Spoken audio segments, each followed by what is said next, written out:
இன்றைக்கு பொருளாதாரத்தின் பாதுகாப்பு, நம்முடைய பொருளாதாரம் எதனால் பாதுகாக்கப்படுகிறது என்று அல்லாஹ் ரசூலிடத்தில் கேட்டால் அவர்கள் சொல்கிற பதில் என்ன? நம்மிடத்தில் கேட்டால் நாம் நிறைய சொல்லலாம். என்னுடைய அறிவால், என்னுடைய ஆற்றலால், என்னுடைய வளத்தால், என்னுடைய செக்ரட்டரிகளால் பொருளாதாரம் பாதுகாக்கப்படுகிறது என்று சொல்லலாம். ஆனால் அல்லாஹ்விடத்தில் எங்கள் பொருளாதாரம் பாதுகாக்கப்படுவதற்கு என்ன வழி என்று கேட்டால் 2 வழிகளை காட்டும் குர்ஆனும் ஹதீஸும். ஒன்று ஸகாத், இன்னொன்று சதகா. இந்த 2ம் தான் பொருளாதாரம் பாதுகாப்புக்கான நிரந்தரத்தின்.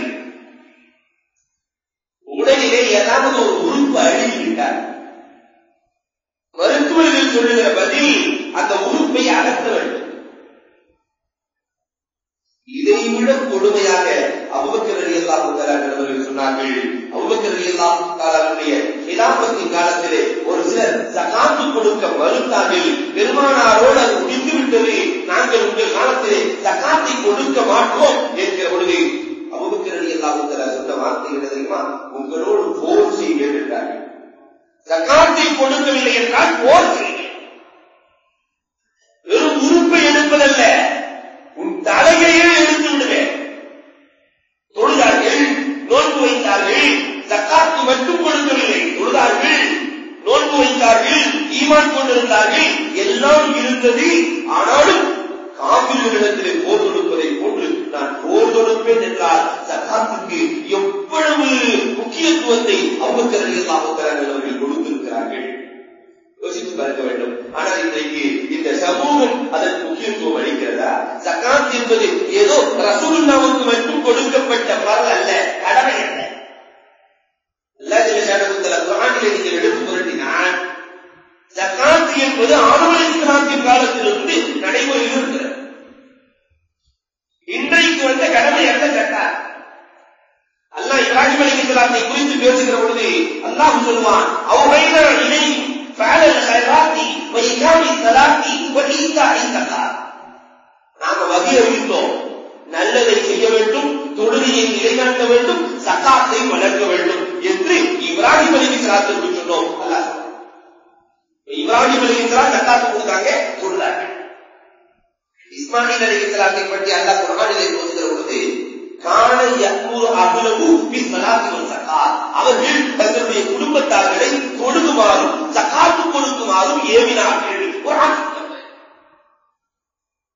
நபியுனா மூஸா அலைஹிஸ்ஸலாத்தை பற்றி அல்லாஹ் பேசுகிற பொழுது ரஹ்மத்தி வஸஅத் குல்ல ஷை, அல்லாஹ் சொல்லும் பொழுது அல்லாஹ் சொல்கிறான், என்னுடைய ரஹ்மத், என்னுடைய கருணை எல்லா வஸ்துக்களின் மீதும் இருக்கிறது. மனிதனே உன் மீது மட்டுமல்ல, ஆனா சஅத்துபுஹாலில்லதீன, நான் அந்த ரஹ்மத்தை யாருக்கு எழுதுகிறேன் தெரியுமா?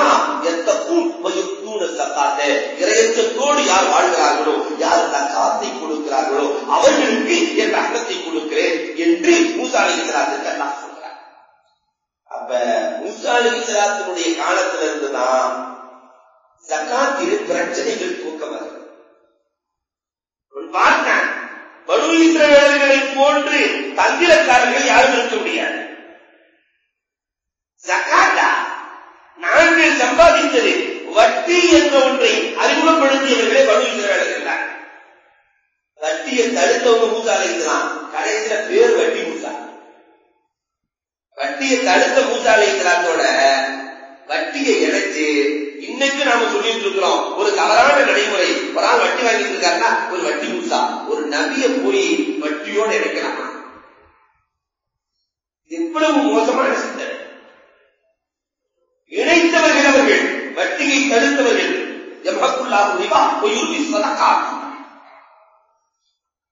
சதக்கா இருக்கிறது பொருளாதாரத்தை வளர்க்கும், ஸகாத் பொருளாதாரத்தை வளர்க்கும், வட்டி பொருளாதாரத்தை அழித்துவிடும் என்று குர்ஆன் சொல்கிறது. ஆனால் பனு இஸ்ரவேலர்கள் சொன்னார்கள் வட்டிதான் பொருளாதாரத்தை வளர்க்கும். இன்றைக்கும் உலகம் இந்த சித்தாந்தத்தில் தான் இருக்கிறது. வட்டி இல்லாமல் வாழ்க்கையே இல்லை என்று சொல்கிறது. பேங்கிங் இல்லாமல் வாழ்க்கையே இல்லை. பேங்க் நடைமுறையில் நடக்க வேண்டுமானால் வட்டி இல்லாமல் பேங்க் இயங்காது, வட்டி இல்லாமல் வணிகம் இருக்காது, வணிகம் இல்லாமல் வாழ்க்கை இருக்காது, வாழ்க்கைக்கு வட்டி அவசியம்.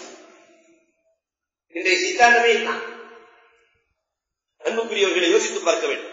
இது பனி இஸ்ரவேலர்கள் காலத்திலிருந்து தொடர்ந்த சித்தாந்தம் இன்றைக்கும் நடைமுறையில் இருக்கிறது. ஆனால் அல்லாஹ் சொல்லுகிறான், வட்டி அழிக்கும் சதக்காவல்.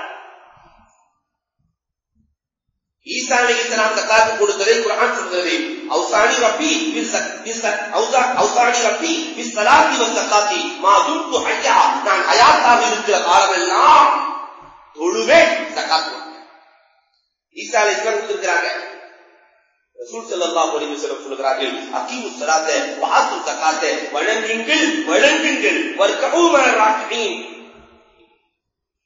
தொழக்கூடியவர்களோடு சேர்ந்து நீங்கள் தொழுது கொள்ளுங்கள். ரசூலுல்லாஹ்வும் ஜகாத்தை கடமையாக்கினார்கள், அவசியமாக்கினார்கள். அவர்களின் மூலமாக அல்லாஹ் கடமையாக்குகிறார். அந்த ஜகாத் இன்றைக்கு ஜகாத்தினுடைய சட்டமே நம்முடைய சமுதாயத்திலிருந்து அழிந்து போய்விடும் நிலையிலே பலகீனமாக இருக்கிறார். தொழுவதற்கு கொடுக்கிற முக்கியத்துவம் நம்முடைய வீடுகளிலே ஜகாத்துக்கு வழங்கப்படுகிறதா? நிறைய பேர் சாதாரண ஒரு மசாலா சொல்வதுண்டு. மனைவிக்கு நகை தனியா இருக்கும், இவருக்கு கடன் இருக்கும், உடன் இருக்கும், இவருடைய பொருளாதாரம். மனைவிக்கு இவர் ஜக்காத்து கொடுக்கிறதுனால நகையையும் தன்னுடைய பொருளாதாரத்துக்குள்ள இணைத்துக் கொள்வார். இவருடைய பொருளாதாரம் என்பது வேறு. அதை கொண்டு போய் மனைவியோடு இணைக்கவே கூடாது. மனைவிக்கு 40 பவுன் இருக்கா, ஒரு பவுன் கொடுத்துட வேண்டியதான். இவருக்கு கடன் இருந்தால் இவருடைய பொருளாதாரத்தை சார்ந்தது. கடன் போக எஞ்சிய பொருட்கள் நிசாப் அளவுக்கு ஒரு வருடம் பூர்த்தியானதற்கு பிறகு ஒரு 2 லட்சம் ரூபாய் இருக்குன்னு சொன்னாக்கா 40 ஒன்று கொடுத்து விட வேண்டியதுதான். இதுதான் மசாலி. ஆனால் இன்றைக்கு சமுதாயம் இதை கொண்டு போய் அல்ல கிடக்கிறது. மனைவியினுடைய நகைக்கு நான் தானே கொடுக்கணும், எனக்கு நிறைய கடன் இருக்கு, 8 லட்சம் ரூபாய் பேங்க்ல எனக்கு கடன் இருக்குது, அதனால மனைவியினுடைய நகைக்கு நான் ஜகாத் கொடுக்க தேவையில்லை என்று இந்த நகையையும் தன்னுடைய பொருளாதாரத்தோடு இணைக்கிற வழக்கம் தவறான. நல்ல ஒரு வசனத்துல இன்னும் தெளிவாக பேசுவான், ரொம்ப அழகா பேசுகிறார். சகோதரத்துவம் வளர வேண்டும் என்று நினைக்கிற சமுதாயமே, சகோதரத்துவத்திற்கான அடிப்படை 3 குர்ஆன் சொல்லுகிறது. அல் முஃமினூன வல் முஃமினாத் அவுலியா பஅதுஹும் லிபஅத். முஃமின்கள், முஃமினான ஆண் பெண் ஒருவர் இன்னொருவருக்கு பொறுப்புதார்கள்.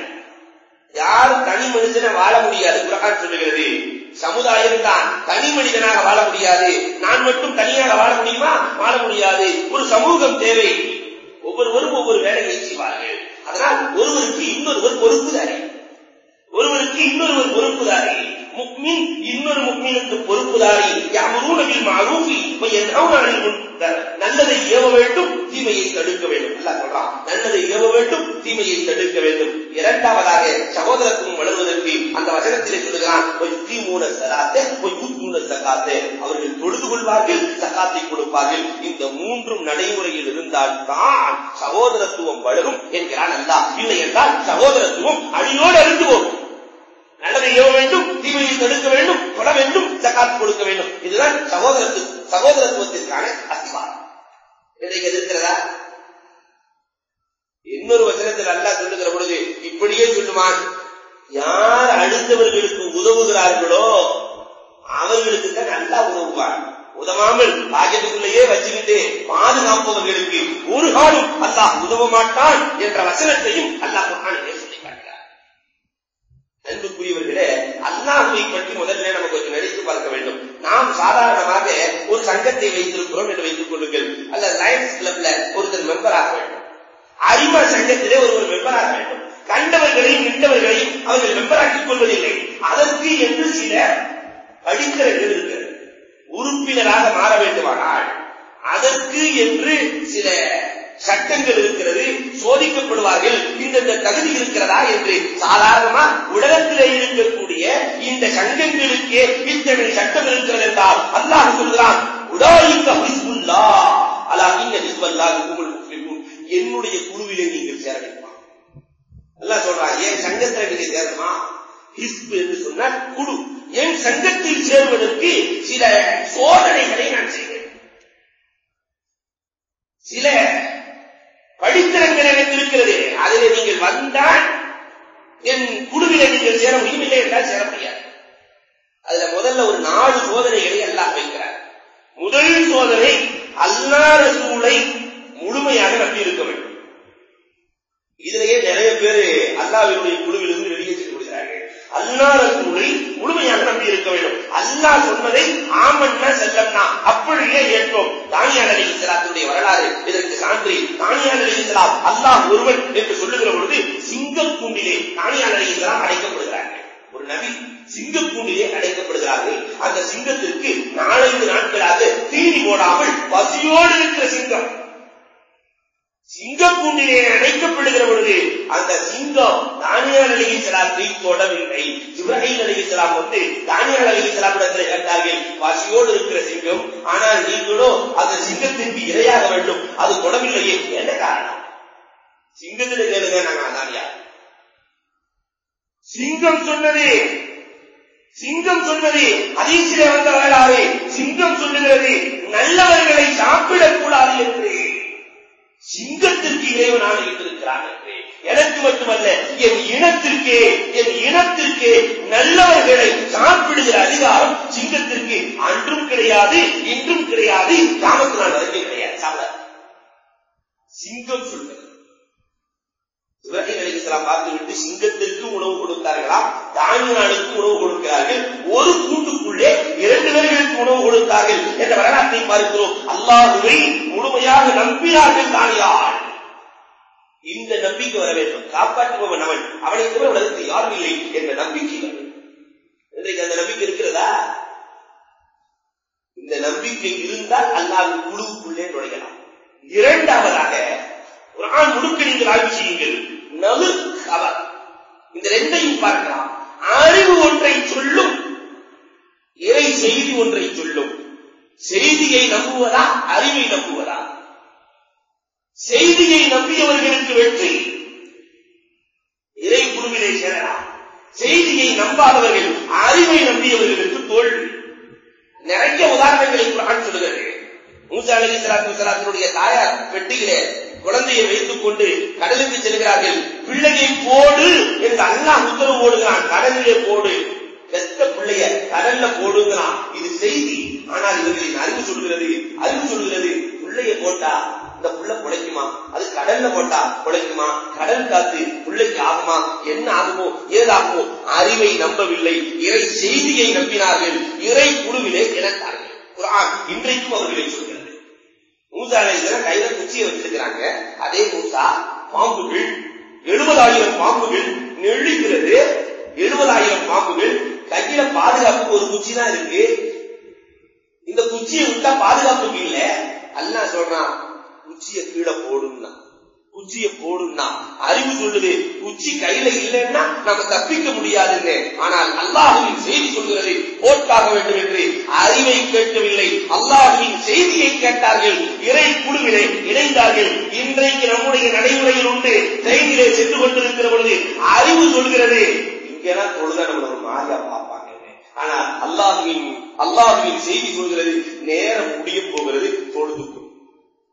நேரம் முடிய போகிறது, தொழுதுகள். அறிவு சொல்லுது இங்கெல்லாம் தொழுதா சரியாகாது, நம்மள ஒரு சைஸா பார்ப்பாங்க, எல்லோரும் பேசுவார்கள். நாம் எண்ணி பார்க்கிறோம், செய்திக்கு, இறைவனின் செய்திக்கு முக்கியத்துவமா, நம் அறிவுக்கு முக்கியத்துவமா? போய் கலா செஞ்சுக்கலாம். எங்க கலா செய்ய போற? அறிவை மதிக்கிறோம், அல்லாஹ்வின் செய்தியை மதிக்கவில்லை என்றால் இறை குழுவுக்குள்ளே இணை முடியாது. நான் 3வது ஒரு சோதனை அல்ல வைக்கலாம். நான் எதையெல்லாம் கடமையாக்கி இருக்கிறோனோ அதையெல்லாம் செய்கிறாயா, இறை குழுவுக்குள்ளே நுழையலாம். எதையெல்லாம் கடமையாக்கி இருக்கிறோனோ அதையெல்லாம் செய்ய வேண்டும். 4வதாக செல்வம் என்பது நான் கொடுத்தது. 4வது சோதனை, செல்வம் என்பது நான் கொடுத்தது. உலகத்திலே பிறக்கிற பொழுது செல்வத்தை கொண்டு வந்தவர்களும் யாரும் இல்லை.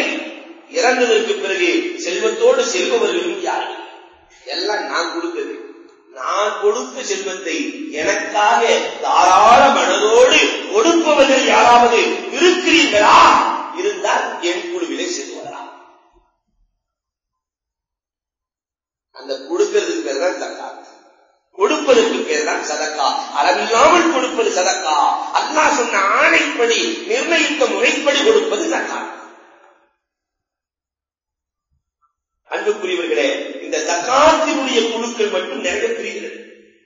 அல்லாஹ்வினுடைய குழுவில நிறைய நிபந்தனைகள் அல்லாஹ்வுடைய குழுவிலே இணைய வேண்டுமானால் அதில் பொருளாதாரம் சம்பந்தப்பட்ட நிபந்தனைகள் நிறைய இருக்கிறது.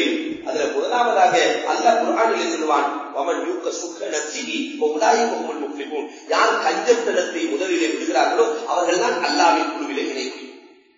முதல்ல கஞ்சத்தனத்தை விடணும். ஆனா இன்னைக்கு நம்ம சமுதாயத்துல அந்த கஞ்சத்தனம் குறைஞ்சிருக்கா கூடி இருக்கிறதா என்று எண்ணி பார்த்தா கஞ்சத்தனம் கூடிக்கொண்டே செல்கிறதே தவிர அல்லாஹ் கொடுத்த பொருளை 4 பேருக்கு கொடுக்கலாம் என்ற எண்ணம் குறைந்து கொண்டே இருக்கிறது. கஞ்சத்தனம் யாருக்கு இல்லையோ இறைவனின் குழுவிலே அவர் இணைக்கப்படுகிறார். இரண்டாவதாக அல்லாஹ்வினுடைய குழுவிலே பொருளாதார ரீதியாக இணைவதற்கு இரண்டாவது இறைவன் சொல்லுகிற வசனம் என்ன தெரியுமா? பரந்த மனப்பான்மை இருக்க வேண்டும். يطعمون الطعام على حبه مسكينا ويتيما واسيرا انما نطعمكم لوجه الله. ஒரு அழகான வரலாற்றை நினைவுபடுத்துகிறது இந்த வசனம். பாத்திமா நாயகியினுடைய வீட்டில் ஒண்ணுமே இல்லை. அலி ரலியல்லாஹு தஆலாவுடைய வீட்டில் ஒன்றுமில்லை. நோன்பு நோட்டு இருக்கிறார்கள் குடும்பமே. நோன்பு திறப்பதற்காக சில ரொட்டிகள் வைக்கப்பட்டிருக்கிறது. ஒரு யத்தீம் வருகிறார், கொடுத்து விடுகிறார்கள். தண்ணீரை குடித்துக் கொண்டு மறுநாள் நோன்பு வைக்கிறார்கள். ஒரு மிஸ்கீன் வருகிறார், கொடுத்து விடுகிறார்கள். 3வது நாளும் நோன்பு தண்ணீரை வைத்துக் கொண்டு உடலுக்குள்ளே எதுவுமே செல்லவில்லை. 3வது நாள் நோன்பு திறப்பதற்காக கொஞ்சம் ரொட்டிகை வைத்திருக்கிறார்கள். ஒரு கைதி வருகிறார், கைதிக்கு கொடுத்து விடுகிறார். குடும்பமே சேர்ந்து கொடுக்கிறது. ஆனால் ரகசியமாக கொடுத்தார்கள். இந்த ரகசியத்தை அல்லாஹ் வெளிப்படுத்துகிறான் நாயகத்திற்கு. தனக்கு பிரியமான உணவை அவர்கள் வழங்கி இருக்கிறார்கள். அதுக்கு மிஸ்கீனும் முதல் நாள் மிஸ்கீனுக்கு, 2வது நாள் யத்தீமுக்கு, 3வது நாள் கைதிக்கு கொடுத்து விட்டார்கள். என்னமா அவர்கள் கொடுத்ததெல்லாம் எதற்காக? இறைவனுக்காகவே கொடுத்தார்கள். அவர்களே இல்ல, ஆனாலும் கொடுத்தார்கள் என்று அல்லாஹ் அவர்களை பாராட்டுகிறான். பெருமானார் ஸல்லல்லாஹு அலைஹி வஸல்லம் பார்க்க பாத்திமா நாயகியும் அலி ரலியல்லாஹு தஆலா வரும்போது பெருமானார் ஸல்லல்லாஹு அலைஹி வஸல்லம் கட்டி இணைத்து சொன்னார்களாம், உங்கள் குடும்பத்தை எப்படி அல்லாஹ் பாராட்டுகிறான் என்று சொல்லி. இந்த நிலை நம் சமூகத்தில் இருக்கிறதா எண்ணி பார்க்க வேண்டும். 3வதாக அல்லாஹ்வின் குழுவிலே இணைய வேண்டுமானால் அல்லாஹ் சொல்லி காட்டுகிறான், நல்லதை தூய்மையான எண்ணத்தோடு நல்லதை செலவழிக்க வேண்டும். அன்பிக்கும் நீங்க எதை சம்பாதிக்கிறீங்களோ அதுல நல்லதை கொடுங்கள். இன்னைக்கு நம்ம வீடுகள் எல்லாம் பார்க்கலாம், சோறு மிச்சம் இருக்கிற சோத்தை தூக்கி யாருக்காவது கொடுப்பாங்க. வீட்டுல சேலை வாங்குவாங்க, அந்த சேலை பிடிக்கலன்னா 4 பேர் சொல்லிடுவாங்க, இந்த சேலையை போய் எடுத்து வந்திருக்கே பாத்திமா, உன் நிறத்துக்கு இருக்கும் ஒத்தே வராதேன்னு பக்கத்து வீட்டுக்காரமாவை இந்த மாதிரி கஷ்டம் பண்ண ஆரம்பிச்சிடும். இந்த சேலை அத்தனை விலைக்கு வாங்கினது, இப்போ உங்களுக்கு கொடுத்துறேன், எனக்கு பிடிக்காத அடுத்தவர்களுக்கு கொடுக்கிற பண்பாடு. ஆனால் அல்லாஹ் சொல்லுகிறான், அல்லாஹுவின் குழுவிலே இணைய வேண்டுமானால் தனக்கு பிடித்ததை கொடுக்க வேண்டும். சஹாபாக்கள் அதைத்தான் செய்தார்கள், தனக்கு பிடித்ததை கொடுத்தார்கள். இப்னு அப்பாஸ் ரலியல்லாஹு தஆலாவுக்கு ரொம்ப பிடித்தமான தோட்டம், கைபர் போர்க்களத்திலே கிடைத்த தோட்டம். இந்த தோட்டத்தை தன்னுடைய சகோதரருக்கு கொடுக்கிறார்கள். ஏன் கொடுக்கிறீர்கள் என்று கேட்கிற பொழுது, அல்லாஹ் உங்களுக்கு பிடித்ததை கொடுக்க சொன்னால் நான் கொடுக்கிறேன். இன்றைக்கு அந்த நடைமுறையே குறைத்து வருகிறது. அடுத்த அல்லாஹ்வினுடைய குழுவுல இணைவதற்கு இறைவன் சொல்லித் தருகிற 4வது வழி என்ன என்றால், யுன்ஃபிகூன ஃபி ஸர்ராஹி வல் ضراஹி. அர்த்தம் ரெண்டையுமே கொடுக்கணும். பணம் படைச்சாலும் மட்டும்தான் செலவு செய்யணும்னு அல்லாஹ் சொல்லவே இல்லை. பணம் படைத்தவர்கள் மட்டும்தான் கொடுக்க வேண்டும் என்று அல்லாஹ் சொல்லவில்லை. நல்ல காரியத்திற்காக பணம் இல்லாதவர்கள் கூட தன்னிடத்தில் இருக்கிற கொஞ்சம் பொருளை நீங்கள் தியாகம் செய்யுங்கள், அல்லாஹ் கொடுக்கிறான் என்றார். கொஞ்சம் பொருளை தியாகம். காலத்துல தபூக் போர்க்களம் எவ்வளவு கடுமையான போர்க்களம், எல்லோரும் கொண்டு வந்து குவிக்கிறார்கள் பொருளை. ஆனால் ஒரு சகாபி எல்லாம் நடுங்கிக் கொண்டு கொஞ்சம் பேரிச்சம்பளம், ஒரு 10-15 பேரிச்சம்பளம் அதை கொண்டு வந்து பள்ளிவாசலுக்குள்ள எட்டி பார்க்கிறாரு. ஒரு பக்கம் பார்த்தால் நிறைய பேரிச்சம்பளங்கள், நிறைய தீர்த்தத்துகள், கோதுமைகள் இருக்கிறது, உணவுப் பொருட்கள் இருக்கிறது, வறுத்த கோதுமைகள் இருக்கிறது, நிறைய இருக்கிறது. இவர் பார்க்கிறாரு, 10-15 பேரிச்சம்பளத்தை நம்ம கொண்டு போனா எல்லோரும் கேவலமாக நினைப்பார்களே என்று எல்லாம் நடுங்கிக் கொண்டு கொண்டு நிற்கிறார். பெருமானார் தூரத்திலிருந்து பார்த்து விடுகிறார்கள். வந்து அவருக்கு மரியாதை கொடுத்து அவரின் கையில் இருப்பதை வாங்கி சென்று எல்லா பொருட்களின் மீது கூவினார்கள். சொன்னார்கள் பெருமானார், இவரின் காரணமாகத்தான் இந்த பொருட்களில் பறக்கத்திருக்கிறது என்றார். கஷ்டத்திலே கொடுப்பவர்களுக்கு அல்லாஹ் கொடுக்கிற மரியாதைகளாக ஆறு இருக்கிறது. ஆறை கொண்டு வாழுங்கள் என்றார்கள் பெருமானார். இந்த ஆறு தன்னிடத்துல தண்ணி இல்லைட்டானோ கொஞ்சம் தோண்டுங்க, நான் தண்ணி கொடுக்கிறேன்னு சொல்லும். கொஞ்சம் தோண்டுங்க, உங்களுக்கு ஊற்று நீரை, அழகான நீரை கொடுக்கிறேன் என்று சொல்லும். இதை போன்று நீங்கள் இருங்கள். உங்களிடத்துல இல்லையா, இல்லை என்றாலும் நீங்கள் கொடுத்து வாழுங்கள். பெருமானார் எப்படி வாழ்ந்தார்கள் தெரியுமா? உமது எல்லாமே கண்டிக்கிறார்கள். ஒருவர் வந்து கேட்கிறார் நாயகத்திலே, நபியே நாயகமே, புகாரில பதிவான எனக்கு ஏதாவது கொடுங்க நாயகமே என்று கேட்க பெருமானார் ஸல்லல்லாஹு அலைஹி வஸல்லம் சேர்த்து தொட்டு பார்க்கிறாங்க, ஒண்ணுமே இல்லை. யாராவது வரட்டும், கடன் வாங்கி தருகிறேன் என்றார்கள் பெருமானார் ஸல்லல்லாஹு அலைஹி வஸல்லம். பக்கத்தில் இருந்து உமர் ரலியல்லாஹு கோபம், நாயகமே இப்படி அல்லாஹ் சொல்லியிருக்கானா? கடன் வாங்கி தானதர்ம செய்ய சொல்லியிருக்கிறானா? ஏன் நீங்களே உங்களை வருத்திக் கொள்கிறீர்களே? பெருமானாருடைய வசனம் சுருங்கி போகும். பக்கத்துல நின்று இருந்த ஹுசைமா ரலியல்லாஹு அன்ஹு சொன்னாங்க, நாயகமே ஒண்ணு கவலைப்படாதீங்க, நான் கடன் வாங்கி வர்றேன், நீங்க கொடுங்க. அல்லாஹ்வுடைய கதான ஒண்ணும் குறைஞ்சு போயிடாது. நபிக்கு கொடுக்காம வேற யாருக்கு நாயக கொடுக்க போறாங்களா? நீங்க கடன் வாங்கி கொடுங்க, இன்னொரு வகையில அல்லாஹ் உங்களுக்கு கொடுத்துருவான். நபிக்கு இல்லாதது உலகமே உங்களுக்கு தானே நாயகமே, நீங்க கொடுங்க. பெருமானார் ஸல்லல்லாஹு அலைஹி வஸல்லம் கடவாய்ப்பது தெரிய சிரிச்சாங்களா? பாத்தீங்களா, என்னை நல்லா புரிஞ்சிருக்கிறாரு இந்த ஹுசைமா, நல்லா புரிஞ்சிருக்கிறாரு என்று கடன் வாங்கி தாராளம் இல்லை என்றாலும் கொடுப்பார்கள். இவர்கள் இறைவனின் பட்டியலில் சேர்வார்கள். அடுத்தும் அல்லாஹ் பேசுவான். இதெல்லாம் குர்ஆன் சொல்லுகிறது. அல்லாஹ்வினுடைய ஈர்ப்பு, அல்லாஹ்வினுடைய குழுவிலே இணைய வேண்டுமானால் தயாரத்தன்மை இருக்க வேண்டும். மா துன்ஃபிகூன மின் கைரின் லிஅன்ஃபுசிக்கும், நிறைய கொடுக்கணும். எதற்காக? எனக்காக. நிறைய பேரு தன் பிள்ளைக்கு சேர்த்து வைக்கிறாங்க, மனைவிக்கு சேர்த்து வைக்கிறாங்க, எனக்கு எதையுமே சேர்க்காமல் சேர்த்து விடுகிறார்களே என்று அல்லாஹ் அக்கறாய்த்து கொடுக்கிறான். நிறைய சேர்த்து சேர்த்து உலகத்துல கொடுத்துட்டு போயிடுறாங்க. பிள்ளைக்கு 10 கோடி இருக்கிறது, மனைவிக்கு 8 கோடி இருக்கிறது, எல்லாம் இருக்கிறது. ஆனால் இவருக்கு ஒன்றுமில்லாமல் வருகிறாரே என்று அல்லாஹ் அக்கறாய்த்து கொடுக்கிறான். உங்களுக்கு வேண்டுமா? உங்கள் இடத்தில் இருப்பதெல்லாம் அழியக்கூடியது, அல்லாஹ்விடத்தில் இருப்பது பாக்கியாக இருக்கக்கூடியது. நீங்க நிறைய தர்மம் பண்ணுங்க, நீங்க நாளைக்கு மறுமையில வந்து எடுத்துக்கலாம். அல்லாஹ் சொல்லுகிறார், யார் தயாளத்தோடு இருக்கிறார்களோ அவர்களுக்கு அவர்கள் அல்லாஹ்வின் குழுவிலே கிடைக்கலாம். அடுத்த 6வது அல்லாஹ் பேசுகிறார். அப்படி தர்மம் செய்கிற பொழுது, பொருளாதாரம் வருகிற பொழுது அல்லாஹ்வை அவர்கள் மறந்து விட மாட்டார்கள், அல்லாஹ்வை மறக்க மாட்டார்கள். இவர்கள் தான் அல்லாஹ்வின் குழுவில் இருப்பார்கள். யாயுவல்லதீனாமனு லா துல்ஹிக்கும் அம்வாலுக்கும் வலா அவுலாதுக்கும் அன் திக்ரில்லாஹ். அல்லாஹ் பொருளாதாரமும் உங்களுடைய குழந்தைகளும் அல்லாஹ்வை விட்டு உங்களை மறக்கடிக்க வேண்டாம். சஹாபாக்கள் கொடுத்தாங்க, ஆனால் அல்லாஹ்வை மறக்கவே இல்லையே, இறைவனுக்காகவே வழங்கினார்கள். அல்லாஹ்வினுடைய குழுவுல இணையதற்கு அடுத்தும் அல்லாஹ் 7வதாக பேசுவான். ரொம்ப அழகாக அல்லாஹ் பேசுகிறான். நீங்க கொடுத்துட்டு சொல்லி காட்டுகிறாருங்க, சொல்லி காட்டக்கூடியவர்கள் என் குழுவில் இணைய முடியாது. அவர் வந்தாரு, அதுக்கு 2000 கொடுத்தேன், இவர் வந்தாரு 25,000 கொடுத்தேன், இவர் வந்தாரு 40,000 ரூபாய் கொடுத்தேன் என்று சொல்லி காட்டுபவர்கள் அல்லாஹ்வின் குழுவில் இணைய முடியாது. நாமளும்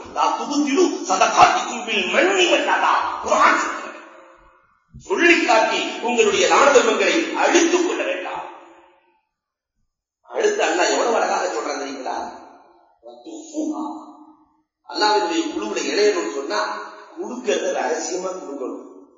அரிசி நிழலில் யார் இருப்பார்கள்? 7 பேர்கள் இருப்பார்கள். அதில் ஒருவர் வலது கை கொடுப்பது இடது கைக்கு தெரியாது, கையை பின்னாடி வச்சுட்டு கொடுப்பாங்க சஹாபாக்கள். வலது கை கொடுப்பது இடது கைக்கு தெரியாது, ரகசியமாக கொடுப்பவர்கள் இருக்கிறார்கள். அபூ ஹுரைரா ரலியல்லாஹு இந்த பட்டம் உண்டு. அபூ ஹுரைரா ரலியல்லாஹுடைய வரலாறுகளை பார்த்தா நிசையில இருட்டுல கொண்டு போய் யாருக்காவது கொடுத்துட்டு வருவாங்க. இவங்களுக்கு யாருக்கு கொடுத்தோன்னு தெரியாது. ஆனா அல்லாஹ்ட்ட கேட்டுட்டே இருப்பாங்க, யா அல்லாஹ் எனக்கு தேவையானவர்களை மட்டும் காத்திரப்பே, தேவையானவர்களை மட்டும் காத்திரப்பே, தேவையானவர்களை மட்டும் காத்திரப்பே, அவர்களுக்கு நாம் கொடுக்க வேண்டும் ரப்பே. எந்த தேவையுள்ள பகுதிக்கு செல்வார்கள், தனக்கே யாருக்கு கொடுத்தோம் என்று தெரியாமல் கொடுத்து விட்டுவார்கள். சகாபாக்கள் எப்படி வாழ்ந்திருக்கிறார்? அல்லாஹ்வுடைய குழுவிலே இணைய வேண்டுமானால் இந்த அடிப்படையில் அடுத்து அல்லாஹ் 8வதாக பேசுகிறான். அல்லாஹ்வுடைய குழுவிலே இணைய வேண்டுமானால், பொருளாதார அடிப்படையில் இணைய வேண்டுமானால் கடன் பெற்றவர்களுக்கு வழங்குங்கள்.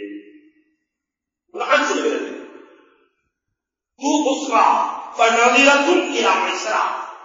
கஷ்டப்படுகிறார்களே, கடுமையான கஷ்டத்தில் இருப்பார்கள், வியாபாரம் செஞ்சு நொடிச்சு போய் அந்த கடனை கட்ட முடியாமல் இருப்பார்கள்.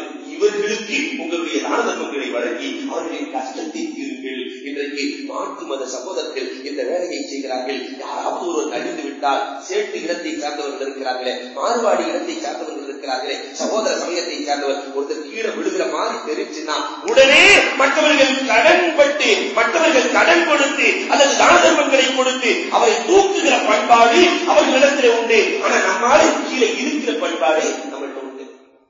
போயிட்டான்னு சொன்னாங்க, என்ன சந்தோஷம், சலாத்து நிறைய வைக்கிறார்கள், போயிட்டாரா பரவாயில்ல, இனிமேல் எந்திரிக்கவே கூடாதாங்க, அதுக்கு ஒரு வாட்சி எவ்வளவு நல்ல அன்புக்குரியவர்களை எண்ணி பார்த்து கிடக்கும்.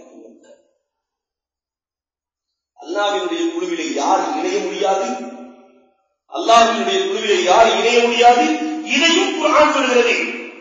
லா துபுத்து சுஃபஹா, அல்லாஹ் குர்ஆனிலே சொல்லுகிற பொழுது லா துபுத்து சுஃபஹா, அம்மாளுக்கு முட்டாள்களுக்கு உங்க பொருளை கொடுக்காதீங்க. அல்லாஹ் முட்டாள்களுக்கு உங்கள் பொருளை கொடுக்காதீர்கள். அந்த வசனத்திலே வருகிற பொழுது வதுகுகும் வக்சுகும், அவர்களுக்கு சாப்பாடு வேண்டாம் கொடுங்க, ஆடை வேண்டாம் கொடுங்க, அவங்களுக்கு மற்ற காசெல்லாம் நிறைய கொடுக்காதீங்க என்று அல்லாஹ் சொல்லிட்டாங்க. அறிவியர்களுக்கு கொடுக்காதீங்க. வரலாற்றிலே நிறைய செய்திகளை பார்க்க முடியும். ஹுசைன் ரலியல்லாஹு தஆலாவை பார்ப்பதற்காக ஒருவர் வருகிறார். வந்து சொன்னாரு, ஹுசைன் ரலியல்லாஹு தஆலாவை பார்த்துக்கிறார். தேவையை கேட்பதாக இருந்தால் கூட பெருமானார் ஸல்லல்லாஹு அலைஹி வஸல்லம் 4 பேருக்கு தான் கேட்க சொல்லியிருக்காங்க, வேற யார்கிட்ட கேட்க கூடாதுன்னு சொல்லிட்டாங்க. ஒன்று, உயர்ந்த குலத்தை சார்ந்தவராக இருக்க வேண்டும், அவர்கிட்ட கேளுங்க. அல்லது மௌலா கரீம், சங்கையான உள்ளம் படைத்தவராக இருக்க வேண்டும், அவரிடத்துல கேளுங்க. அல்லது ஆமிலே குர்ஆன், குர்ஆனை சுமப்பவர்களிடத்துல எதையாவது கேளுங்க. அல்லது வஜிஹ சபி, அழகிய முகம் படைத்தவர்களிடத்துல கேளுங்க. புன்னகையோடு இருப்பாரு, அவர்கிட்ட கேளுங்க. எப்பயுமே காத்துல வச்சு சாப்பிட்ட மாதிரி இருக்கிற போய் எதுவுமே கேட்டாங்க. இந்த 4 பேரில் யாராவது ஒருவரிடத்துல கேளுங்கள் என்று பெருமானார் சொல்லி இருக்கிறார்கள். ஆனால் 4மே உங்களிடத்தில் இருக்கிறது, அதனால நான் கேட்கிறேன். 4மே உங்களிடத்தில் இருக்கிறது. நீங்கள் குறைசி குலத்தை சார்ந்தவர்கள், தாவுக்கும் வசீரத்துக்கும் உங்களுடைய பழக்கம் எல்லாமே சண்டையான பழக்கமாக இருக்கிறது. குர்ஆனை உங்கள் வீட்டில் தான், உங்கள் நபிக்கு தான் இறங்கி இருக்கிறது. நீங்களோ நாயகத்தினுடைய மேல்பகுதிக்கும் கீழ்ப்பகுதிக்கும் ஒப்பாக இருக்கிறீர்கள். அதனால உங்களை விட அழகானவர்கள் யாரும் இருக்க முடியாது, வஜிக சபை கிடையாது, நாடும் மொத்தமாக உங்களிடத்தில் இருக்கிறது. அதனால கேட்கிறேன், யாராவது கொடுங்களேன். உடனே சொன்னார்கள் ஹுசைன் ரலியல்லாஹு தஆலா, பெருமானார் எங்களுக்கும் சொல்லி இருக்கிறார்கள், அல் மஅரூஃப் பிகத்ரி மஅரிஃபா, எந்த அளவுக்கு ஞானம் இருக்கிறதோ அந்த அளவுக்கு கொடுக்க சொல்லி இருக்கிறார்கள். முட்டாள்களுக்கு கொடுக்க வேண்டாம், ஞானம் உள்ளவர்களுக்கு கொடுங்கள், அது பயனுள்ளதாக மாறும் என்று சொல்லி இருக்கிறார்கள். 3 கேள்வி கேட்கிறேன், 3 கேள்விக்கு பதில் சொன்னா இந்த பையில இருக்கிற பொருளை எல்லாம் தூக்கிட்டு போயிடலாம். 3ல 1க்கு சொன்னா 3ல ஒரு பகுதி தான், 2க்கு சொன்னா 3ல 2 பகுதி, எல்லாத்துக்கும் சொன்னா முழு பையையும் எடுத்துக்கொண்டு செல்லலாம். 3 கேள்விகளை கேட்கிறார்கள். அய்யுல் அமாலி அஃதல், அமல்களிலேயே சிறந்த அமல் எது என்று கேட்கிற பொழுது உடனே அவர் பதில் சொன்னார், அல் ஈமானு பில்லாஹ், அல்லாஹ்வை நம்புவதுதான் அமல்களிலேயே சிறந்தது. 1க்கு பதில் முடிந்தது. யாரை உறுதியாக நம்புவது என்று கேட்கிறார். உடனே அவர் சொல்கிறார், அஸ்ஸிகத்து பில்லாஹ், அல்லாஹ்வை நம்புபவர்களுக்கு மட்டும்தான் வெற்றி இருக்கிறது. 2வதுக்கும் பதில் முடிந்தது. மா யுஸையினுல் மர்அ, 3வது கேள்வி, ஒரு மனிதனுக்கு, ஒரு ஆணுக்கு எது அழகு, ஒரு ஆணுக்கு எது அழகு என்று கேட்கிற பொழுது அவர் அந்தவர் சொல்லுகிறார், இல்முன் மஅஹு இல்முன், கல்வி, மன்னிப்போடு கூடிய கல்வி, அகந்தையோடு கூடிய கல்வி அல்ல, மன்னிக்கிற மனதோடு பணிவோடு கூடிய கல்வி. அது இல்லை என்று சொன்னால் மாலும் மஅஹு கரமுன், சங்கையோடு கூடிய பொருளாதாரம். வெறும் பொருளாதாரம் இருந்து பயனல்ல, சங்கையோடு கூடிய பொருளாதாரம் ஒரு மனிதனுக்கு அழகை சேர்க்கும். இதுவும் இல்லையா, ஃபக்ருன் மஅஹு சபருன், பொறுமையோடு கூடிய வறுமை, பொறுமையோடு கூடிய வறுமை. வறுமையில இருக்கிறாரே ஆனா பொறுமையா இருக்கிறாரே. இந்த மூன்றும் தான் ஒரு மனிதனுக்கு அழகு. இந்த மூன்றும் இல்லை என்றால் நாரும் தஹ்ரிகுஹு, நெருப்பு இடி விழுந்து அவர் இறப்பது மேல் என்றார். அந்த மனிதன் இடி விழுந்து இறப்பது மேல். 3 கேள்விகளுக்கு பதில் சொன்னார். அந்த பையை தூக்கிக் கொண்டு சென்றார் என்ற வரலாற்றை பார்க்கிறோம். ஆகவே பெருமானாருக்கு அல்லாஹ் சொல்லுகிறான், சுபஹாக்களுக்கு கொடுக்க வேண்டாம். சுபஹாக்களுக்கு கொடுப்பவர் அல்லாஹ்வினுடைய குழுவிலே சேர முடியாது. வேறு யார் சேர முடியாது? பொருளாதாரத்தை தான் மட்டும் சேர்த்து வைத்துக் கொண்டு தான் மட்டும் அனுமதிக்க வேண்டும் என்று நினைக்கிறாரே, இவர்கள் சேர முடியாது. இவர்கள் எல்லாம் காரும் கூட்டத்திலே எழுப்பப்படுவார்கள். பெருமானார் சொல்கிறார்கள், வல்லதீன யக்னிஸூன தஹப வல் ஃபித்தா, தங்கத்தையும் வெள்ளியையும் சேர்த்து வைப்பார்கள். வலா யுன்ஃபிகூனஹா ஃபீ சபீலில்லாஹ், அல்லாஹ்வுக்காக யாருக்கும் அதை கொடுக்க மாட்டார்கள். இவர்களுக்கு ஃபபஷிருஹும் பிஅதாபின் அலீம், நாயகமே சுபச்செய்தி சொல்லிவிடுங்கள், கடுமையான தண்டனை இவர்களுக்கு இருக்கிறது, சொல்லிவிடுங்கள் நாயகமே, சொல்லிவிடுங்கள் நாயகமே என்று அல்லாஹ் சொல்லி காட்டுகிறார். அப்ப யாரு சம்பாதிச்சு எல்லாமே நான் சம்பாதிச்சது சேர்த்து மட்டும் வைக்கிறாரோ இவருக்கு அதாவுதான் இருக்கிறது அல்லாஹ் சொல்லுகிறார். இரண்டாவதாக அல்லாஹ் சொல்லுவான், யார் அந்த குழுவிலே சேர முடியாது, லா யகூமூன ஸலாத்த இல்லா வஹும் குஸாலா, தொழுகும் போது சோம்பேறித்தனமாக யார் தொழுகிறார்? குஸாலா, அவர் வாட்டி தொழுஞ்சிட்டு இருப்பாரு, தொப்பியை சரி செஞ்சிட்டு இருப்பாரு, தொழுகையில் கவனம் இல்லாமல் யார் தொழுகிறார்கள்? யார் ஸகாத்தை கொடுக்காமல் வாழுகிறார்களோ இவர்கள் அல்லாஹ்வின் குழுவில் சேர முடியாது. குர்ஆன் சொல்கிறது. இன்னொரு இடத்துல அல்லாஹ் ரொம்ப தெளிவா சொல்றான், மினல் அராபி மை யத்தஹிது மா யுன்ஃபிகு மஹரமா, கொடுக்கும் போது முகத்தை சுளுச்சி யார் கொடுக்கிறார்களோ இவர்கள் அல்லாஹ்வினுடைய குழுவில் சேர முடியாது. இவர் வந்தாரா, அஞ்சதுக்காக கொடுக்க வேண்டியிருக்கு என்று சொல்லி முகத்தை சுழித்துக் கொண்டு கொடுத்தவன் நான், உனக்கு எல்லா செல்வத்தையும் வழங்கியவன் நான், உலகத்தை படைத்து உன் கையில் கொடுத்திருக்கிறேன், எனக்காக வந்து கேட்கிறார், நீ கொடுக்க உன் முகத்தை சுழிக்கிறாயா? நான் முகத்தை சுழிக்க ஆரம்பித்தால் உன் நிலை என்னாகும் என்று கேட்கிறார். இவர்கள் அல்லாஹ்வை குறித்து இன்னொரு வசனத்தில் அல்லாஹ் இன்னொரு கோணத்திலே பேசுகிறான். ஜகாத் கொடுப்பவர்களை பற்றி, சதக்கா கொடுப்பவர்களை பற்றி. அல்லாஹ்வுக்கு அழகிய கடன் கொடுப்பது யாரும் கேட்கிறார். குர்ஆனுடைய வசனம், அல்லாஹ்வுக்கு அழகிய கடன் யார் கொடுப்பது? உலகத்திலே எத்தனை ஜீவராசிகளை படைத்திருக்கிறான். அல்லாஹ் என்னைக்காவது ஏழையா இருக்கிறாங்க? இங்கு இருக்கிற பேங்குகள் திவாலாகலாம், உலகமே அழியலாம், ஆனால் அல்லாஹ் அழிய போவதில்லை. இன்றைக்கு சாதாரணமா வானலோகத்திலே 100 கோடி நட்சத்திரங்கள், 100 கோடி, ஒவ்வொன்றும் பூமியை கொண்டிருக்கிறது. அது உயிரினங்கள் வாழ்கிறதா இல்லையா என்று இன்றைக்கு ஆய்வு நடந்து கொண்டிருக்கிறது. எல்லா மூளைகளும் இயலாமல் போகிறது. அல்லாஹ்வினுடைய படைப்பு இவ்வளவு பரந்த படைப்பு, அத்தனை படைப்புகளில் எதற்குமே அல்லாஹ் பற்றி போட்டு யாரையாவது பற்றி போட்டிருக்கான அல்லாஹ் எவ்வளவு ராசி. உலகத்தில் இருக்கக்கூடிய எல்லாத்தினுடைய பணத்தை ஒன்று சேர்த்து அல்லாஹ்ட்ட கொடுத்தோன்னு சொன்னாக்கா ஒரு நேர சாப்பாட்டுக்கு பத்தாது. அல்லாஹ் கொடுக்கிற ஒரு நேர ரிஸ்குக்கு உலகத்தில் இருக்கிற எல்லா பணமும் சேர்த்தாலும் போகாது. எல்லா உயிரினங்களுக்கும் சாப்பாடு கொடுக்க முடியுமா? உலகத்தில் இருக்கிற எல்லா பணத்தையும் எல்லா கட்டத்தையும் பணமாக்கி எல்லா நோய்களையும் மாற்றி கொடுத்தாலும் ஒரு நேர உணவு கொடுக்க முடியாது. அந்த ரஸாக் கேட்கிறான். என்ன கேட்கிறான் தெரியுமா? எனக்கு யாரப்பா கடன் தருவது? ஏன் கேட்கிறான் தெரியுமா? முஃபஸ்ஸிரீன்கள் எழுதுகிறவர்கள் சொல்வார்கள், இயற்கையிலேயே கடன் வாங்கிவிட்டால் கடன் கொடுத்தவருக்கு ஒரு மரியாதை கொடுக்க வேண்டும்.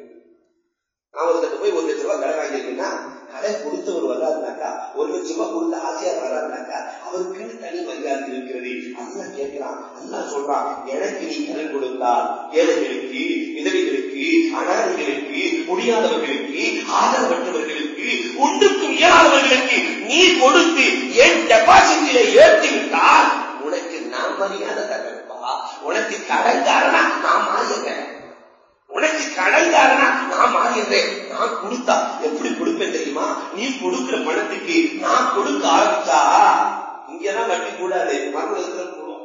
அதனால அதை சொல்லிட்டாரு, மனுவலத்துல கூடும், இங்கேயும் வாங்கிக்கலாம், வாங்க ஆரம்பிச்சாரு. அல்லாஹ் பாதுகாப்பாங்க. அங்கே அல்லாஹ் 1 மடங்கு இல்ல, இங்க 500 ரூபாய் கொடுத்தா அங்க 5 கோடி 5 லட்சம் என்று இறைவன்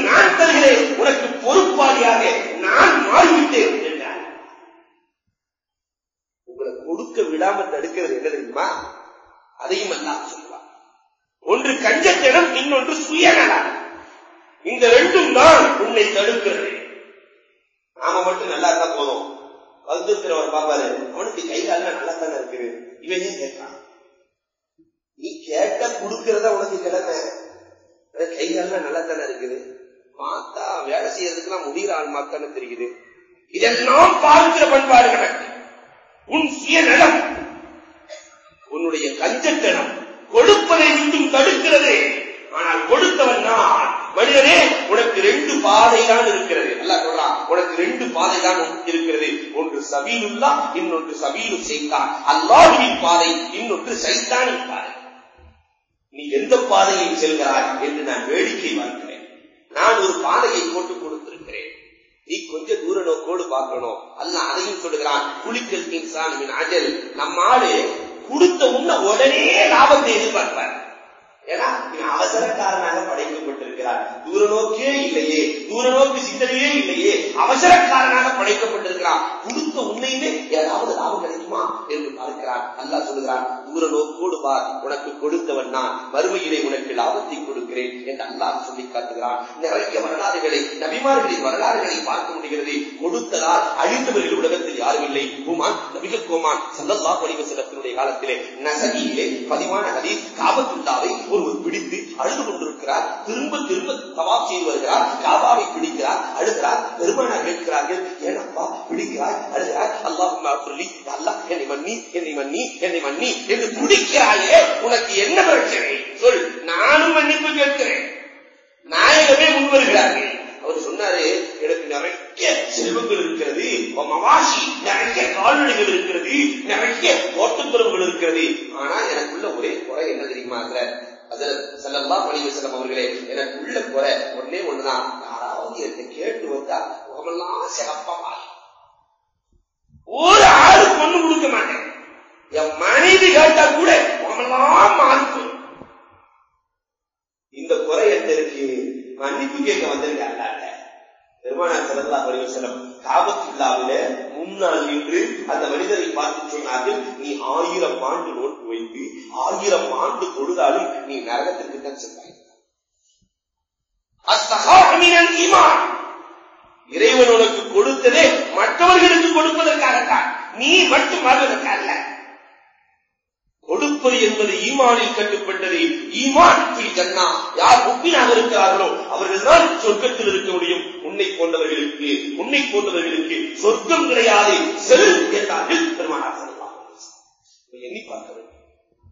நல்ல ஒரு டெஸ்ட். நம்மள டெஸ்ட் இல்லை, கொஞ்ச நாள் இருப்போம், காதை விட்டுட்டு போயிருவோம். நம்ம பிள்ளைய வருவாங்க, டெஸ்டிகள் கொஞ்ச நாள் இருப்பாங்க, அதுக்கப்புறம் போயிடுவாங்க. ஈசா நபி அலைஹிஸ்ஸலாத்துடைய காலத்துல சதக்காவால் எப்படி பாதுகாக்கப்பட்டார்கள் என்பதற்கு ஏராளமான வரலாறு உண்டு. அதில் ஒன்றை உங்கள் மனதிலே பதிவு செய்கிறேன். ஈசா அலைஹிஸ்ஸலாத்துடைய காலத்துல கஞ்சண்டு பேரு போன ஒரு ஆள் இருந்தார். எதுவுமே கொடுக்க மாட்டான். ஊர் உடனே அவரை திட்டும் மல்பூன். அவருக்கு பேரே மறந்து போயிருக்கு. சிலர்களுக்கு பட்ட பேர்லயே கூப்பிட்டு அசல் பேர் போயிடும். அசல் பேர் என்னன்னு தெரியாது. அது மாதிரி அவரை கூப்பிட்டு அசல் பேர் தெரியாது. அவருக்கு பேர் மல்பூன், சபிக்கப்பட்டவர். ஈசா அலைஹிஸ்ஸலாத்தால் சபிக்கப்பட்டவர். அவரிடத்திலே போய் ஒருவன் கேட்டான், நான் போருக்கு செல்ல வேண்டும், உங்களிடத்திலே நிறைய வாழ் இருப்பதாக கேள்விப்பட்டேன், கொடுங்கள் என்று சொல்ல. அதெல்லாம் கொடுக்க முடியாது, இதுவரைக்கும் எங்க வீட்டுக்கு வந்து எதை வாங்கிட்டு போனால் யாருமே கிடையாது, உனக்கும் கிடையாது. போய்விடுகிறார், கவலையோடு போகிறார், திரும்ப வருகிறார், போகிறார், திரும்ப வருகிறார். இவர் போய் வருவதை பார்த்தே அந்த கஞ்சன் ஒரு வாழை எடுத்து கொடுத்து விட்டான். வாழை வாங்கிட்டு போறவரு ஈசா அலைஹிஸ்ஸலாத்தை பார்த்து சொல்லிட்டு போனாரு, கஞ்சன் எனக்கு வாழை கொடுத்துட்டாரு என்று சொல்லிவிட்டு செல்ல ஈசா அலைஹிஸ்ஸலாத்திற்கு மன ஒழுக்கம் ஏற்படுகிறது. யாருன்னா அவர் இப்பொழுது தயாரமாக மாறிவிட்டாரே, அவருக்காக வேண்டிய ரப்பே நீ சொர்க்கத்தை கொடுத்து விடு என்று சொல்ல அல்லாஹ் ஜல்ல ஷானுஹு ஈசா அலைஹிஸ்ஸலாத்தை பார்த்து சொல்வான், உங்களோடு ஒரு வணக்கசாலி இருக்கிறாரே, அவரும் இவரும் சொர்க்கத்தில் ஒன்றாக இருப்பார். ஈசா அலைஹிஸ்ஸலாம் ரொம்ப சந்தோஷப்பட்டு வணக்கசாலிகிட்ட சொன்னாங்க, நீண்ட நாள் வணங்கிக் கொண்டிருந்த ஈசா அலைஹிஸ்ஸலாத்தோட இருக்கிற வணக்கசாலிகிட்ட நீங்க 2 பேரும் ஒன்னா சொர்க்கத்தில் இருப்பீங்களா? அந்த வணக்கசாலி சொன்னாரு, அவன் கூட சொர்க்கத்துல நான் இருக்கணும்னா எனக்கு சொர்க்கத்தை வேண்டாம், அவனோட நான் சொர்க்கத்தில் இருப்பதா? இந்த வார்த்தை இறைவனுக்கு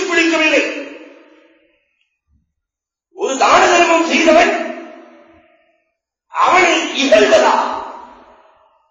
அல்லாஹ் சொல்லுவான், மல்கூனுக்கு ஏற்படுத்திய நரகத்திலே நான் அந்த ஆபிதை போடுவேன், ஆபிதுக்கு ஏற்படுத்திய சொர்க்கத்திலே இந்த மல்கூனை போடுவேன். இதுதான் என் நியதி என்றான் அல்லாஹ். இந்த தான தர்மம் அல்லாஹ்வுக்கு எவ்வளவு பிடித்தமான செயல். ஒரு ஹதீஸ்ல வரும், இந்த தர்மத்தினால் அவளுக்கு என்ன நிகழ்வுகள் ஏற்படுகிறது, 10 தன்மைகள் ஏற்படுகிறது. பெருமானார் சொல்கிறார்கள், அவருடைய பொருளாதாரத்தை தத்ஹீருல் மால், பொருளாதாரத்தை இந்த தான தர்மம் பாதுகாக்கிறது. வியாபாரிகளே அதிகமாக தான தர்மம் செய்யுங்கள். பெருமானார் சொல்கிறார்கள், வியாபாரத்திலே பொய்கள் வந்துவிடலாம், கொஞ்சம் தவறுகள் ஏற்பட்டு விடலாம், அதை சரி செய்வதற்கு அன்றைக்கு தான தர்மம் செய்வீர்கள். உங்கள் பொருளாதாரத்தை தான தர்மம் சுத்தப்படுத்திவிடும், பொருளாதார சுத்தம் ஏற்படுகிறது. இரண்டாவதாக தத்ஹீருல் பதன் மினதுனும், பாவத்தில் இருந்து இந்த உடல் சுத்தமாகிவிடுகிறது. அல்லாஹ் சொல்லுகிற பொழுதே ஊதுமின் அம்வாலிஹிம் சதகா துதஹீருஹும், உங்களை சுத்தப்படுத்தும் என்றுதான் அல்லாஹ் சொல்கிறார்.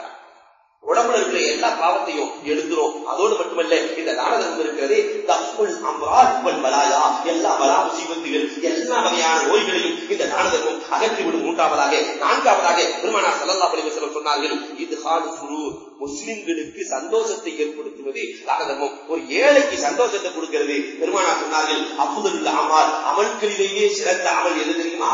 இத்ஹால் சுரூரி லில் முஸ்லிமீன், முஸ்லிம்களுக்கு சந்தோஷத்தை ஏற்படுத்துவது இருக்கிறதே, அமல்களிலேயே சிறந்த அமல் இது தான தர்மத்தால் கிடைத்து விடுகிறது. ஐந்தாவதாக சொன்னார்கள், அல் பரக்கத்து ஃபில் மால், கொடுக்க கொடுக்கத்தான் பரக்கத் வரும். சிஅத்துன் ஃபிர் ரிஸ்க், ரிஸ்கிலே அபிவிருத்தி தான தர்மத்தால் இருக்கிறது. உலகத்திலே இந்த 5 நடக்கிறது, மறு உலகத்திலே ஒரு 5 இருக்கிறது. பெருமானார் ஸல்லல்லாஹு அலைஹி வஸல்லம் சொல்லி காட்டுகிறார்கள். என்ன 5? இல்லன் ஃபீ ஷித்தத்தில் ஹக், நாளை மறுமை நாளையில கடுமையான உஷ்ணத்தின் தாக்கத்தில் இருக்கிற பொழுது இந்த தான தர்மம் தான் கொடையா வரும். அங்கெல்லாம் 5 மார்க்கு கொடையெல்லாம் வாங்கிட்டு இருக்க முடியாது. அங்கே குடை கிடைக்காது, குடையை கொண்டு செல்பவர்களும் உலகத்திலே கிடையாது.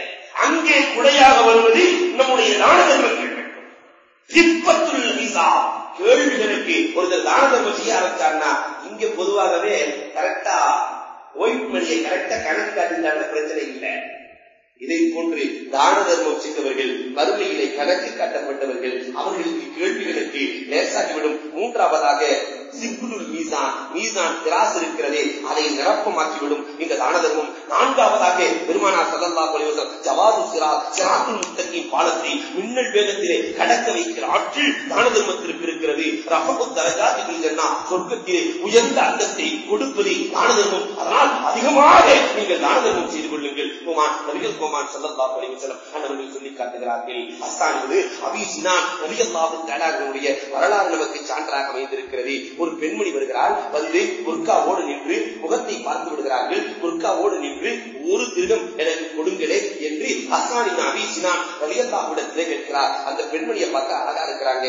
உடனே தன்னுடைய பணியாளரிடத்திலே சொல்லி 4000 திர்ஹத்தை கொடுங்கள் என்றார். கேட்டது ஒன்று, பணியாளருக்கு சரியான கோபம், என்ன பைத்தியம் பிடிச்சிருச்சா? அந்த அம்மா கேட்கிறதே ஒண்ணு, நீங்கள் 4000 கொடுக்கிறீர்களே என்கிற பொழுது ஹஸ்ஸான் அபீ சினான் சொன்னார்களா, அந்த அம்மாவினுடைய முகத்தை பார்க்கிற பொழுது அழகு தெரிந்தது.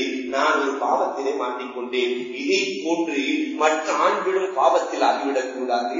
அது மட்டுமல்லாமல் அந்த பெண் தவறான வழியிலே நடந்துவிட்டால் அந்த பாவமும் சமுதாயத்தை பாதித்துவிடும். அதனால் ஒரே நாளில் பணக்காரராக்கி விடலாம் என்று ஆசைப்பட்டு நான் 4000 கொடுத்தேன். இனிமேல் அந்த அம்மா கண்டிப்பாக யாசகம் கேட்க மாட்டார்கள். 4000 போதுமானதை வாழ்க்கை தேவைக்கு, அதனால் நான் பணக்காரராக்கிறேன். பாவத்திலிருந்து பாதுகாக்க செய்யப்பட்ட இந்த தர்மத்தை இன்றைக்கு நாம் எண்ணி பார்த்திருக்கிறோமா? யாராவது ஒருத்தர் ஒரு வறியவரை இவரை தூக்கி விட்டுறணும், தூக்கி விட்டு இவரை பணக்காரராக்கணும், இதற்கு பிறகு இவர் தக்காத்து கொடுக்கிற அமைப்புக்கு வந்துவிட வேண்டும் என்று நினைத்து சொந்த பந்தங்களை உருவாக்கியவர்கள் எத்தனை பேர்கள் சமூகத்தில் இருக்கிறோம் என்று பார்க்கலாம். நபியின் ஈசா அலைஹிஸ்ஸலாத்துடைய வரலாறு உண்டு. பெரிய கொடும் பாவி ஈசா அலைஹிஸ்ஸலாத்துடைய காலத்தில் வராது. ஈசா அலைஹிஸ்ஸலாம் வாழ்க்கையில யாரையுமே பத்வா செஞ்சதா வரலாறே இல்லை. எவ்வளவு பெரிய தவறு செஞ்சுட்டு வந்தாலும் மன்னிச்சிருவாங்க. அவங்க பத்வா செஞ்சது ஒரே ஒரு ஆளுக்கு தான். யாரை பார்த்தாலும் வெட்டி கொடுவான். கசாங்கடக்காரன் கஸ்தா, லேசா மாட்டு கருத்து தெரிவித்தாலும் கத்தி பறக்குமா, கருத்து தனியாயிடும். ஊர் மக்கள் எல்லாம் வந்து சொல்றாங்க, இவன் இருந்தாக்கா எல்லாத்தையும் காலி பண்ணிடுவான்.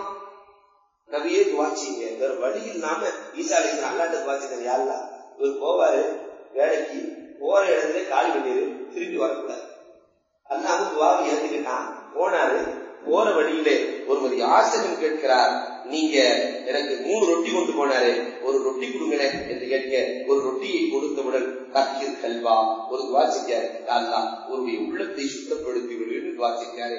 2வது ரொட்டிய இந்த துவா கேட்ட உடனே 2வது ரொட்டியை திருப்பி கொடுத்தாரு. 2வது ரொட்டியை வாங்கின உடனே அல்லாஹும்ம யக்ஃபிர் லஹு மா தகத்தம மின் தம்பிஹி வ மா தஅக, முன் செய்த பின் செய்த எல்லா பாவத்தையும் இவருக்கு மன்னித்து விடு. 3வது ரொட்டியை திருப்பி கொடுத்துட்டாரு. கொடுத்தவன் அல்லாஹும்ம யுபின்ஹு, அல்லாஹ் இவருக்கு கஸ்ரன் ஃபில் ஜன்னா, சொர்க்கத்துல ஒரு மாளிகையை கொடுத்து விடு. துவா செஞ்சாச்சு. அங்க ஈசா அலைஹிஸ்ஸலாம் துவா செஞ்சிருக்கிறாங்க, யா அல்லாஹ் இவரை காரி பண்ணிடு. இவர் துவா செஞ்சிருக்கிறாரு, பாவத்தை எல்லாம் மன்னிச்சிருன்னு. அன்றைக்கு மாறி வீட்டுக்கு செல்கிறார். ஈசா அலைஹிஸ்ஸலாம் எல்லாம் வந்து கொடுத்துட்டாங்க.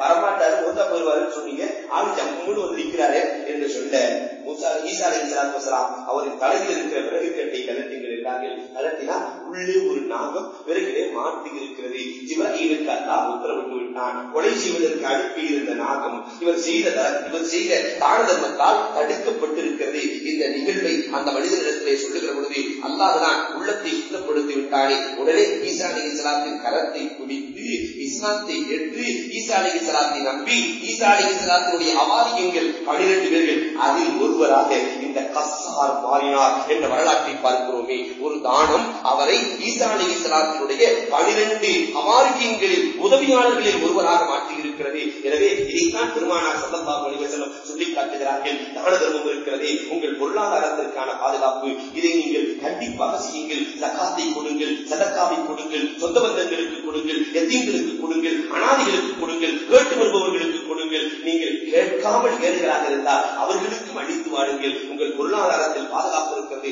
என்று சொல்கிறார்கள். அல்லாஹ் ஜல்ல ஷானஹு தஆலா நாயகத்தின் வழியிலும் அண்ணல் பெருமானார் ஸல்லல்லாஹு அலைஹி வஸல்லமுடைய வழியிலேயும் அல்லாஹ்வின் வழியிலேயும் நடந்து சிறக்க நல்வாய்ப்பு தருவானாக. வாஹிரு தஅவா அல்ஹம்துலில்லாஹி ரப்பில் ஆலமீன். அல்லாஹும்ம ஸல்லி அலா ஸய்யிதினா மௌலானா முஹம்மதின் வ பாரிக் வ ஸல்லிம் அலைஹி. اللهم انت السلام ومنك السلام واليك يرجع السلام. تبارك ربنا وتعالى وتعلمت يا ذا الجلال والاكرام. ربنا آتنا في الدنيا حسنه وفي الاخره حسنه وقنا عذاب النار. صلى الله تعالى وسلم على خير خلقه سيدنا محمد وآله وصحبه اجمعين والحمد لله رب العالمين. صلى الله على محمد صلى